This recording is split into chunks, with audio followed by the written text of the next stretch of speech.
김정은 위원장을 당황하게 만들었던 영변 외 핵시설에 대한 존재, 그 윤곽이 점차 드러나기 시작했습니다. 분강이 아니냐라는 주장이 제기됐는데요. 미국이 함구하고 있어서 그 의문은 좀 더 증폭되고 있습니다.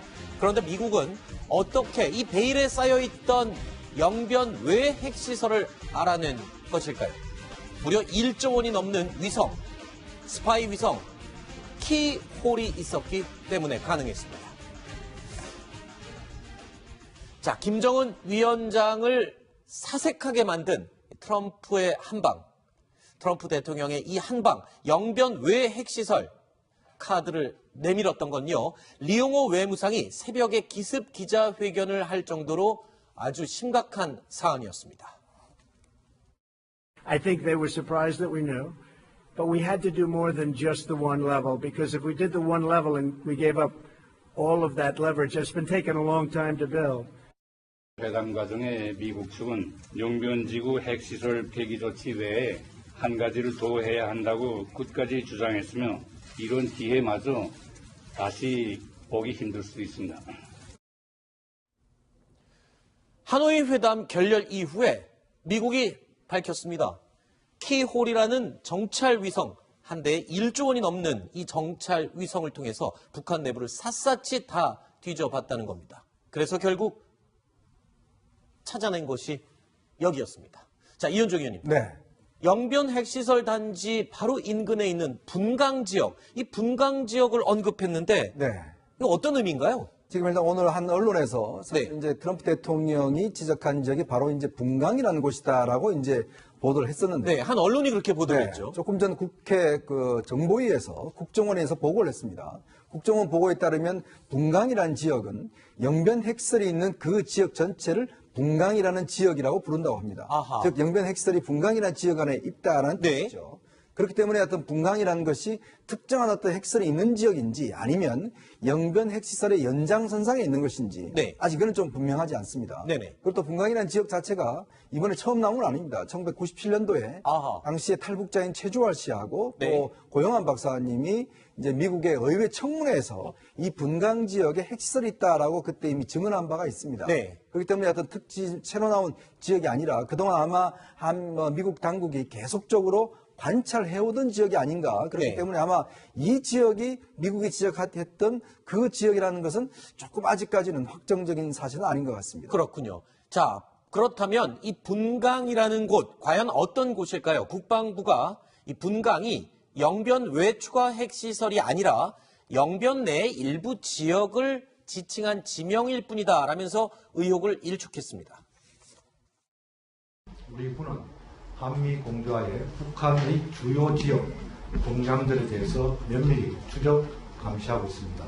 오늘 아침 모 매체에 보도된 해당 지역도 영변 내 일부 지역을 부르는 지명으로 알고 있습니다.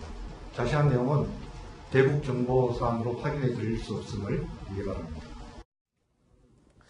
최선희 외무성 부상도요, 이 하노이 회담이 결렬된 직후에 자신들은 전례 없이 영변을 모두 다 공개하고 내놨다라면서 억울하다라는 항변을 하기도 했었죠.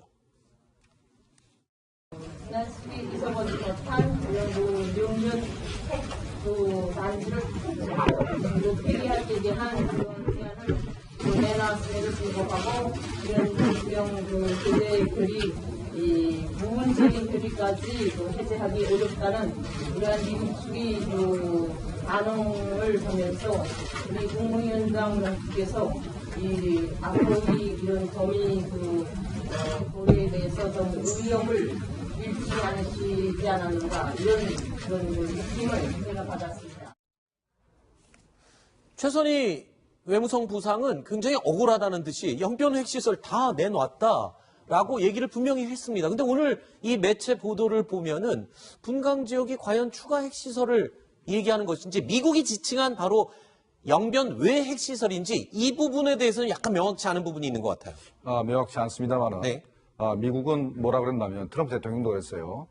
북한이 영변 핵시설을 폐기한다 하면서도 다 내놓지 않고 일부만 내놨다. 뭔가 중요한 부분이 있었는데 미국은 이 분강인지 뭔지 모르지만 분강을 영변 핵세를 내로 봐가지고 네. 내놓으려면 그까지 다 내라 그랬고 아하. 북한은 그거를 빼고 네. 그건 영변이 아니니까 못 내놓겠다. 네. 영변만 내놓겠다 하니까 네. 문제는 뭔지는 모르지만 이 영변 가까이에 있는 엄청나게 많은 원심부리 공장이 있는 게 분명하다. 네. 그렇다면은 그게 현재 우리 일부 언론이 보도했지만 네. 분강일 가능성도 있지 않느냐 네. 하는 그 심정이 갑니다. 자, 그런데 여기서 그러면 이런 해석이 가능할 것 같습니다. 지금 영변 외 핵시설이 뭐냐? 미국 트럼프 대통령이 김정은 위원장을 당황하게 만들었던 그 외 핵시설. 자, 이 부분이 분강이 아니라면 그냥 지역명일 수도 있다면 또 다른 시설이 어딘가에 숨겨져 있거나 아니면 또 다른 지명일 수도 있다. 광범위하게 본다면 그 인근의 다른 지역일 수 있다. 뭐 이런 얘기가 될 것 같은데 조수진 부장. 네. 사실 이 얘기가 2009년도에 이미 나왔던 얘기라고 아까 이현종 의원이 말씀하셨는데 당시에 조수진 부장이 직접 취재했던 내용이라고요? 네, 그렇습니다. 제가 당시에 이제 외교부를 출입하고 있었는데 네. 이때 미국 국무부가 우리 청와대와 정부 당국에 건넨 문건을 입수해서 보도한 겁니다. 네. 여기에서는 중요한 게 우라늄 농축 설비 이것을 바로 평북 서유리와 조금 전에 우리가 얘기했던 분강지구 네. 이 두 가지를 지목하고 있습니다. 아, 서위리와 분강. 예. 예. 그러니까 이 영변이 여기 있다면요. 이 분강지구는 영변에서부터 조금 위쪽. 네. 그러니까 서북쪽으로 2km 정도 떨어진 곳이고요. 네. 또 평북 영변군 서유리는 영변에서 볼 때는 이 서남쪽으로 5km 떨어진 그러니까 범영변 지역이에요. 아하. 네. 그렇기 때문에 이제 영변을 두고 청와대에서는 그 분강 지역이라는 오늘 보도에 대해서 네. 영변 아닌 다른 곳이지만 잘 모르겠다라든가 네. 이런 반응이 나오는 것 같은데요. 이제 조금 설명을 드리면 이 핵무기를 제조하는 거에는 네. 플루토늄과 농축 우라늄 예. 두 가지를 사용하는 겁니다. 네. 그런데 영변의 핵시설은 주로 플루토늄을 사용해요. 그렇죠. 네. 그런데 이 플루토늄 문제는 이미 1994년 핵위기 때부터 계속해서 등장했던 거예요. 네.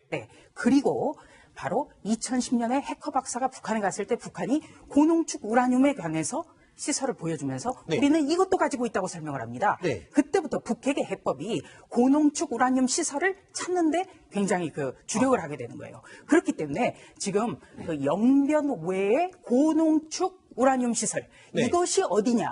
바로 트럼프 대통령이 영변 외에 다른 지역을 설명했다면 이것은 고농축 우라늄과 관련된 시설이 아니냐? 아하. 이곳이 무엇이냐? 이렇게 네. 봤고 오늘 한 조간신문은 그것을 분강 이렇게 지목을 했고 네. 저 같은 경우는 2009년에 미국 국무부 문건을 토대로 해서 2개의 시설이 있을 거다. 네. 예, 영변 가까운 지역이다. 네. 예, 한 곳은 평북 서유리다. 이렇게 보도를 했던 겁니다. 그러니까 영변이라는 지역 자체를 넓게 볼 것이냐 아니면 북한처럼 영변 핵시설 자체만 딱 제시할 것이냐 이런 범위의 차이가 좀 있는 것 같고요.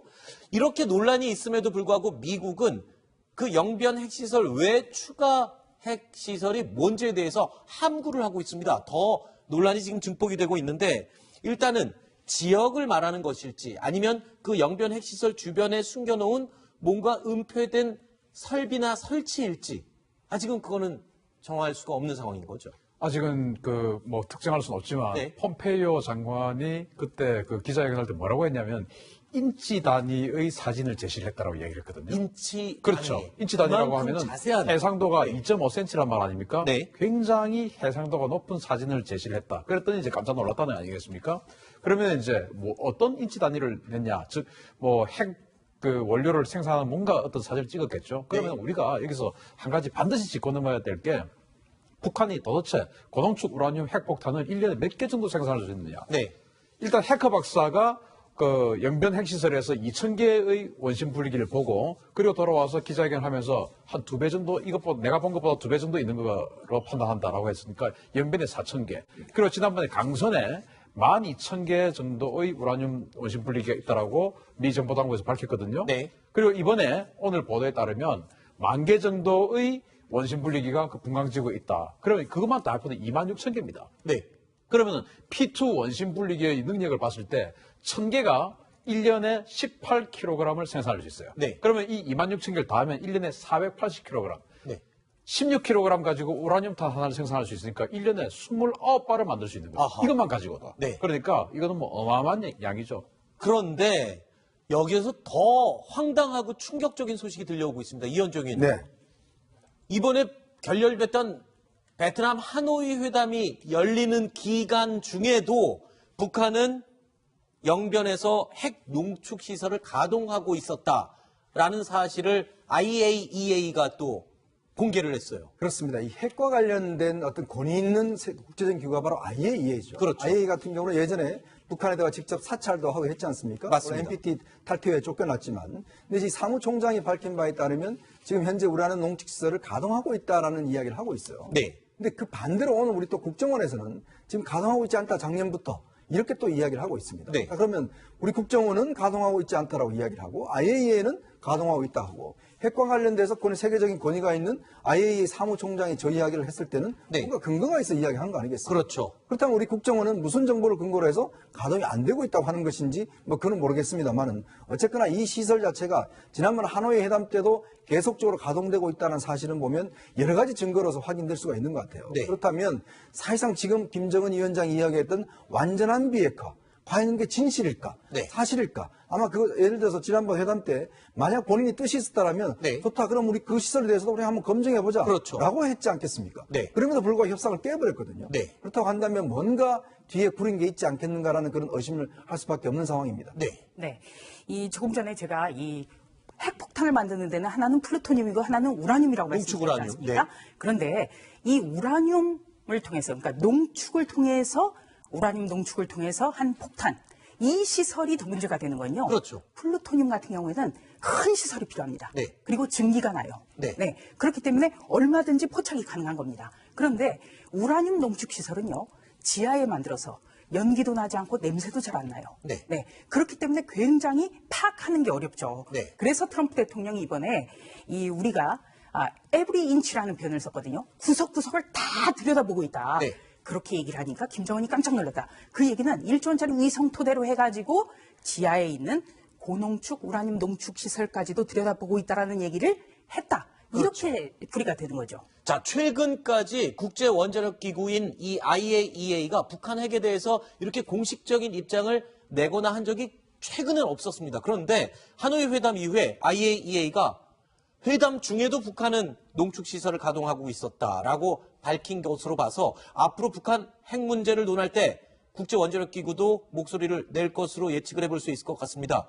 왜냐하면요, 태영호 공사가 저희 뉴스탑10에 출연해서 북한이 비핵화를 이루기 위해서는 이미 북한이 탈퇴했던 이 국제원자력기구 IAEA, 그리고 역시 탈퇴한 핵 확산 금지 조약 NPT에도 복귀를 해야만 가능하다라고 기본적인 교과서 절차를 제시했죠.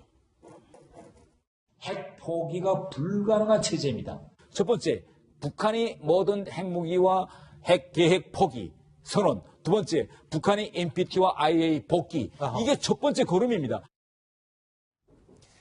자, 미국은 북한이 그동안 숨겨왔던 영변의 핵시설을 어떻게 알아냈을까요? 하노이 회담 결렬 이후에 트럼프 대통령의 기자회견을 복기해봤는데요. 그 안에 답이 있었습니다. They have shots from above, way above, and some people are saying that, and some people aren't. But I could have taken that out today, but I think you and others would have said we didn't get enough for what we'd be giving up. It's a good question. I don't want to say that to you because I don't want to put myself in that position from the standpoint of negotiation. 자, 트럼프 대통령은 위에서부터 모든 것을 내려다보고 있다라고 말을 했죠. 이렇게 스파이 위성, 정보 위성을 띄워서 북한 전역을 샅샅이 살펴보고 있었던 것으로 이번에 모두 드러났습니다. 자, 바로 키홀이라는 이름의 위성으로 북한 지역을 이잡듯이 샅샅이 살펴본 것으로 확인이 된 건데요. 키홀, 말 그대로 열쇠구멍을 뜻합니다. 정밀하게 샅샅이 열쇠구멍 들여다보듯이 샅샅이 살펴본다는 뜻을 갖고 있는 이 미국의 정찰 위성. 이 위성에 대해서 좀 알아보도록 하겠습니다. 신 대표님. 네. 이 키홀 위성, 열쇠구멍 위성 한 대당 가격이 1조 원이라고요. 그렇죠. 좀 KH-11, 그리고 KH-12 정도의 수준이 한 1조 원 정도 된다라고 했는데 지금 KH-13, 14까지 지금 진화했다라고 알고 있거든요. 아, 계속 진화하고 있군요. 그러면 그 가격은 얼마인지 지금 뭐 몰라요. 수정할 수가 없는 수정도 안 되고. 그럼 1조 원이 얼마나 비싼 거냐 하면은 우리가 지금 우리 군이 2022년까지 독자적으로 우리 정찰 위성 5개를 쏘아 올린다고 했는데 그거 한 대의 평균 가격이 5천억 원입니다. 그런데 그건 즉 그 레이더로도 탐지할 수 있는 그런 기능이 있는데 이 키올 위성은 전적으로 사진 영상 촬영과 적외선 촬영, 즉 사진 촬영밖에 안 되는 거예요. 그럼에도 불구하고 우리 정찰 위성보다 2배 이상의 가격이기 때문에 이게 대단히 비싼 것이고 더군다나 미국이 이제 이것들을 가지고 지금 처음에 한 15cm 정도의 해상도였거든요. 그러다가 지금 점점 발전해서 지금은 한 1cm 정도의 해상도까지 왔다. 1cm면 우주에서 봤을 때 황순욱인지 신인균인지 알 수 있는 거예요. 아, 사람 얼굴을 우주에서 구분을 해낸다고요? 1cm가 점이니까 그 정도로 정밀하게 판단할 수 있는 것이니까 이번에 인치 단위 사진을 냈다. 그게 맞는 것이죠. 사실 키홀 위성에 대해서는 미국이 아주 극비리에 진행을 하고 있기 때문에 공개된 정보가 그리 없습니다. 하지만 전반적인 키홀 정보 위성에 대한 대표적인 기능 2가지. 방금 사람의 얼굴을 구분한다고 그러셨는데 우주 공간에서 주차된 자동차의 번호판을 식별할 수 있을 정도의 해상도다. 2번째, 지하에 있는 열 감지까지 해서 땅 속의 시설도 찾아낼 수가 있다. 이런 얘기를 하고 있어요. 일단 자동차 식별판은 번호판 식별은 방금 말씀하셨고 열 감지는 이건 어떻게 된 겁니까? 그래서 이제 이번에 그런 핵시설을 찾아낼 수 있는 것이 바로 아까 제가 적외선 촬영을 한다고 하지 않았습니까?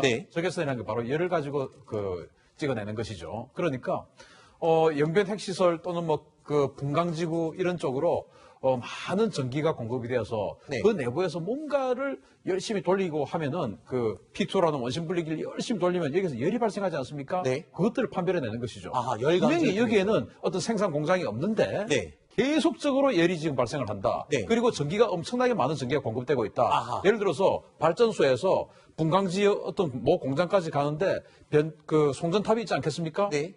지하로 하면은 판별은 안 되겠지만 송전탑의 전기선 굵기에 따라서 전기가 얼마만큼 공급이 된가도 알 수 있죠. 그런데 키올 위성은 전기선의 굵기도 판별할 수 있어요. 그러니까 엄청나게 굵은 전기가 저 건물로 들어가는데 저기서 나온 생산품은 없어요. 사람이 많이 살지도 않는 것 같아. 그런데 열은 많이 나. 그러면 이제 여기는 원심 분리기가 대량으로 돌고 있구나라고 판단하는 거죠. 아무리 키올 위성이라고 해도 북한의 넓은 지역을 무조건 다 살펴보는 게 아니었군요. 그러니까 죄송합니다. 북한 전역을 살펴볼 때 안 그래도 전기가 모자라는 북한에서 유난히 전기가 많이 사용되고 열이 발생하는 지역이 있다 하면 거기를 키올 위성이 집중적으로 찾아보는 그런 순서가 있군요. 그러니까 키홀이기 때문에 북한 전역이 얼마나 넓습니까? 이 좁은 면적밖에 볼 수가 없잖아요.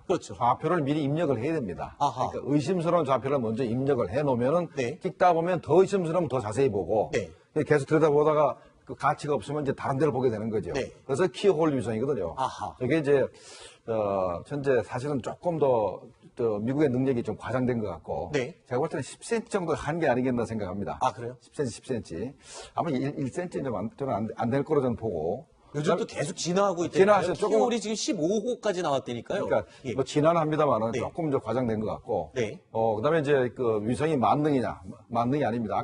아까 말씀드렸듯이 북한 전역이 굉장히 넓어요. 넓고 해상도가 좋으면 좋을수록 좁은 면적밖에 볼 수가 없습니다. 그래서 이게 아주 키올 같이 이렇게 고배율 위성도 필요하지만 이 광대역을 볼 수 있는 게 필요합니다. 1m짜리도 필요합니다. 1m. 그러니까 우리 무궁화위성 같은 것도 필요하기 때문에 서로 이제 보완적인 겁니다. 넓은 면적을 봐서 의심을 먼저 한 다음에 그다음에 이제 아주 의심되는 데는 이제 키올로 들여다보기 시작하는 거고. 그다음에 이제 적외선 카메라는 벌써 오래전부터 기술이기 때문에 북한이 만약에 원심 분리 공장을 만든다 그러면 먼저 산 밑에다가 큰 창고를 먼저 만듭니다. 창고를 만들어서 땅을 파기 시작하는데 그 땅을 나온 흙을 흙을 안 뽑아내고 창고에 쌓아둡니다. 그러면 나중에 이제 야간이나 기상 조건이 아주 나쁠 때 구름이 많이 꼈을 때 그때 이제 트럭으로 해서 밖으로 이제 뽑아내고 이제 그렇게 하는데 우리가 만약에 분강이든 서율이든 간에 북한이 처음부터 공장을 설립할 때부터 그때부터 의심해 왔기 때문에 이 추적을 한 10년 정도 해왔기 때문에 사실 북한이 거짓말하기가 불가능합니다. 그렇군요. 자, 키홀 위성. 미국은 이 키홀 위성에 대해서 정보를 거의 공개하지 않기 때문에 우리가 알 수 있는 장치를 사실 정확하게 알 수가 없는 상태입니다. 아주 첨단 스파이 위성이다라고 하는데 방금 말씀하신 것처럼 저해상도 위성부터 고해상도 위성까지 그리고 또 위성 이외에 다른 장비들도 총동원돼서 북한 지역을 감시하고 있었습니다. 그러니까 위성 이외에도 U2 정찰기가 또 감시를 하고 있고요. 통신 감청까지 다 한다는 소리죠. 거기에다가 굉장히 중요한 역할이죠. 휴민트, 사람이 직접 가서 그 시설을 확인하는 그런 과정을 다 거치는군요. 교차 검증을 하지 않으면 안 되죠. 네. 방금 말씀하셨듯이 아주 키홀이 들여다보려고 하면은 광대역으로 먼저 봐야 됩니다. 네. 유튜브 같은 경우에 한 30cm 정도의 해상도를 가지고 있거든요. 네. 이런 것들을 먼저 한번 보고 또 그 외에는 또 정지궤도 위성이라든지 저궤도 위성에서 다 탐색을 한 후에 이제 거기를 열심히 들여다봅니다. 아 그러면 여기는 정말 수상하다. 그 수상하다는 것 가지고 또 안 되죠. 유튜브에서 또 통신 감청을 해야 됩니다. 아하. 그럼 저기서 도대체 무슨 이야기를 하고 있는지 아하. 들어보면 이런 이야기를 하고 있으니까 이건 뭔가 핵 관련한 이야기다. 네. 그러면 이제 또 우리 국정원이나 이런 데하고 또 협조를 해서 그쪽에서 일하고 있는 사람하고 접촉을 해야 되지 않겠습니까? 그렇죠. 도대체 뭐 하고 있었어요? 네. 라고 물어보는 작업이 또 있어야 되겠죠. 다 종합해서 여기는 그러면 아하. 10,000개 정도의 원심 분리가 있다. 이런 종합적인 판단을 내리는 거죠. 그런 자료였다면 김정은이 당황을 안 할 수가 없었겠어요.